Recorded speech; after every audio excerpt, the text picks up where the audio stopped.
Good morning दोस्तों, स्वागत है आपका आज के मुख्य समाचारों में। जी हां दोस्तों, आपको यहां पर देखने को मिलेंगी सुबह से लेकर शाम तक की तमाम बड़ी खबरें मुख्य समाचार ब्रेकिंग न्यूज़ अपडेट्स के रूप में। तो दोस्तों, आप सभी लोगों से रिक्वेस्ट है इस वीडियो को ज़्यादा से ज़्यादा लाइक और शेयर करें। तो चलिए दोस्तों, जान लेते हैं आज की पहली बड़ी खबर। कांग्रेस की भारत जोड़ो यात्रा में कांग्रेस सांसद का निधन, हार्ट अटैक आया। चलते वक्त तमिलनाडु की सांसद से बोले ज्योति हाउ आर यू और नीचे गिर पड़े। जी हाँ दोस्तों, पंजाब में राहुल गांधी की भारत जोड़ो यात्रा में शनिवार को जालंधर से कांग्रेस सांसद चौधरी संतोष सिंह का निधन हो गया। उन्हें हार्ट अटैक आया। इसके बाद उन्हें फौरन फगवाड़ा के अस्पताल ले जाया गया, जहां डॉक्टरों ने कहा कि उनकी रास्ते में ही मौत हो चुकी है। संतोष संतोख का कल सुबह 11 बजे उनके पैतृक गांव धालीवाल में अंतिम संस्कार किया जाएगा। उधर दोस्तों, राहुल ने भारत जोड़ो यात्रा रविवार तक के लिए रोक दी है। अंतिम संस्कार के बाद फिर शुरू होगी। पंजाब कांग्रेस के अध्यक्ष अमरिंदर राजा वड़िंग ने कहा है कि सुबह चौधरी संतोख सिंह पूरी तरह से ठीक थे, स्टेज पर नारे लगा रहे थे। मैं हाथ पकड़कर उन्हें स्टेज से नीचे लाया। वे राहुल जी के साथ चले। तमिलनाडु से सांसद ज्योति यहां आई थी, उनसे बात कर रहे थे। चौधरी संतोख सिंह ने कहा ज्योति हाउ आर यू, और इसके ऐसा कहते कहते ही वह गिर गए। डॉक्टर ने कहा कि उन्हें सडन हार्ट फेलियर हुआ है। इसके बाद दोस्तों, अगली बड़ी खबर। ऋषभ पंत को लेकर सामने आई बहुत बड़ी जानकारी। टीम इंडिया को लगा तगड़ा झटका।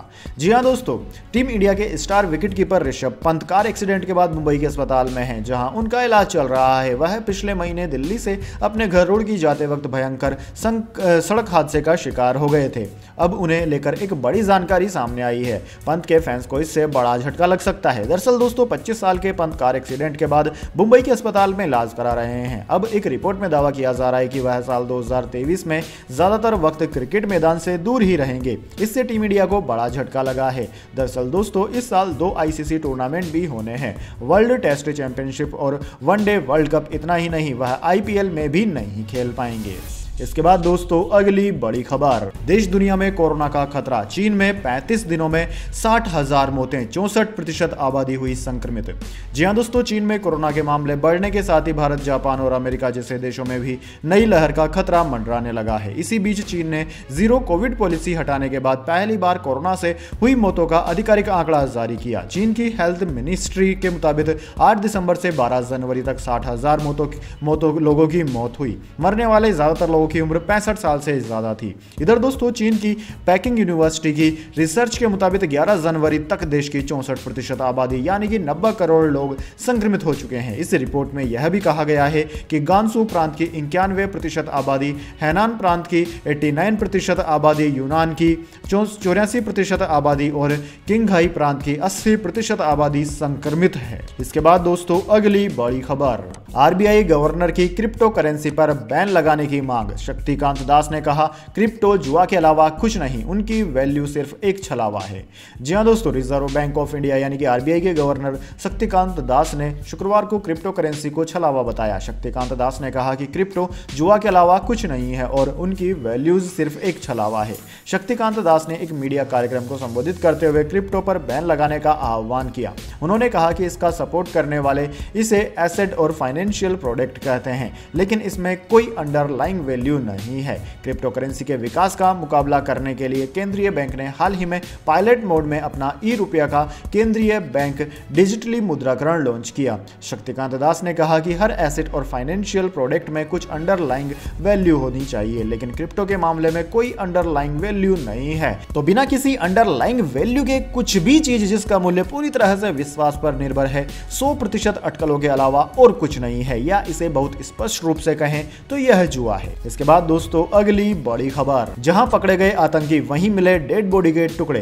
दिल्ली में इनके घर में मिले थे हैंड ग्रेनेड, खून के भी निशान। जी हां दोस्तों, दिल्ली पुलिस को भलसवा इलाके की ड्रेन से एक डेड बॉडी के 3 टुकड़े मिले हैं। शुक्रवार शाम इसी इलाके के एक घर से पुलिस ने 2 हैंड ग्रेनेड बरामद किए थे। पुलिस को इस घर में खून के निशान भी मिले थे, जिसके चलते माना जा रहा था कि यहां किसी की हत्या की गई है। 12 जनवरी को पुलिस ने दिल्ली के जहांगीरपुरी इलाके के जिन 2 आतंकवादियों को गिरफ्तार किया था, वे दोनों भलसवा भलसवा डेयरी के इसी घर में किराए पर रह रहे थे। इन आतंकवादियों ने पूछताछ के दौरान पुलिस को जो जानकारी दी उसके आधार पर पुलिस ने इस डेड बॉडी को रिकवर किया है। पुलिस सूत्रों का कहना है कि आतंकवादियों ने घर में किसी का मर्डर किया और उसका वीडियो बनाकर अपने हैंडलर को भेजा। पुलिस को दोनों के मोबाइल से आतंकी प्लानिंग का ब्लूप्रिंट भी मिला है। 13 जनवरी को दोनों से पूछताछ में जो जानकारी सामने आई थी उसके बाद शुक्रवार को पुलिस ने भलसवा डेयरी इलाके में श्रद्धा कॉलोनी के इस घर में छापेमारी की थी। इसके बाद दोस्तों अगली बड़ी खबर, न्यूजीलैंड के खिलाफ टी20 और वनडे से चयनकर्ताओं ने 2 स्टार खिलाड़ियों को दे दी छुट्टी, टीम में नहीं किया शामिल। जी हां दोस्तों, भारत और न्यूजीलैंड के खिलाफ खेली जाने वाली आगामी सीरीज के लिए टीम का सिलेक्शन हो चुका है।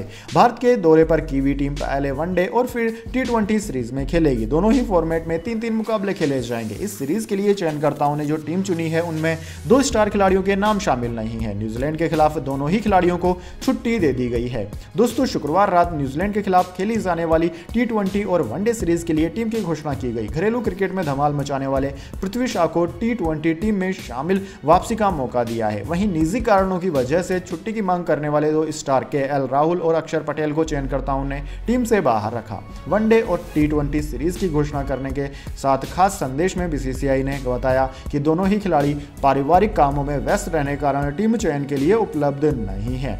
इनके अलावा दोस्तों 2 खिलाड़ियों की टीम में एंट्री हुई है।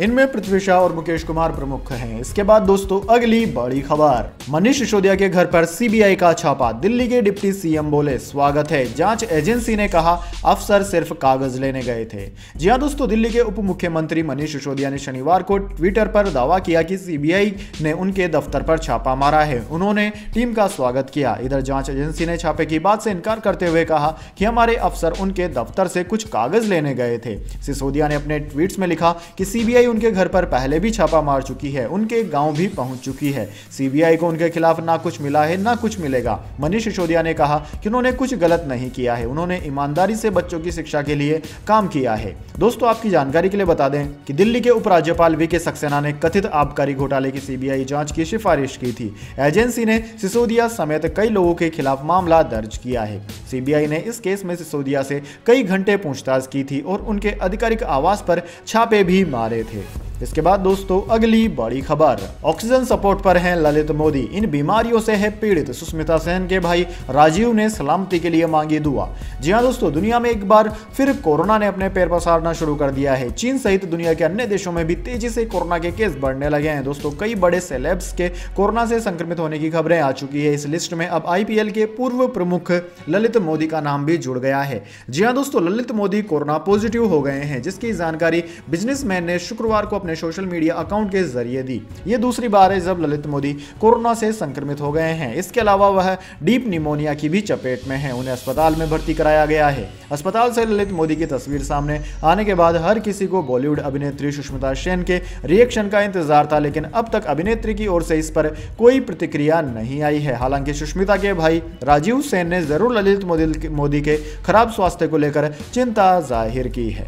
इसके बाद दोस्तों अगली बड़ी खबर, ममता बनर्जी में अगला प्रधानमंत्री बनने की क्षमता है, लेकिन बोले नोबेल विजेता अमर्त्य सेन। बीजेपी के लिए कही यह बात। जी हां दोस्तों, नोबेल पुरस्कार विजेता अर्थशास्त्री अमर्त्य सेन ने दावा किया है कि पश्चिम बंगाल की सीएम ममता बनर्जी में अगला प्रधानमंत्री बनने का मादा है। अमर्त्य सेन ने शनिवार को कहा कि तृणमूल कांग्रेस की प्रमुख ममता बनर्जी में भारत का अगला प्रधानमंत्री बनने का मादा है, लेकिन अभी यह बहुत स्थापित नहीं हुआ है कि क्या पश्चिम बंगाल की सीएम में बीजेपी के प्रति जनता की निराशा की ताकतों को खींचने की क्षमता है। नोबेल पुरस्कार विजेता अमर्त्य सेन ने यह भी कहा कि यह सोचना भूल होगी कि 2024 का लोकसभा चुनाव एक तरफा तरीके से बीजेपी के पक्ष में होगा। उन्होंने कहा कि आगामी आम चुनाव में क्षेत्रीय दलों की भूमिका महत्वपूर्ण होगी। अमर्त्य सेन ने पीटीआई से कहा कि मुझे लगता है कि क्षेत्रीय दलों की भूमिका स्पष्ट रूप से महत्वपूर्ण है। मुझे लगता है कि द्रमुद्रक एक महत्वपूर्ण दल है। टीएमसी निश्चित तौर पर महत्वपूर्ण है और समाजवादी पार्टी का भी कुछ प्रभाव है, लेकिन क्या इसे बढ़ाया जा सकता है,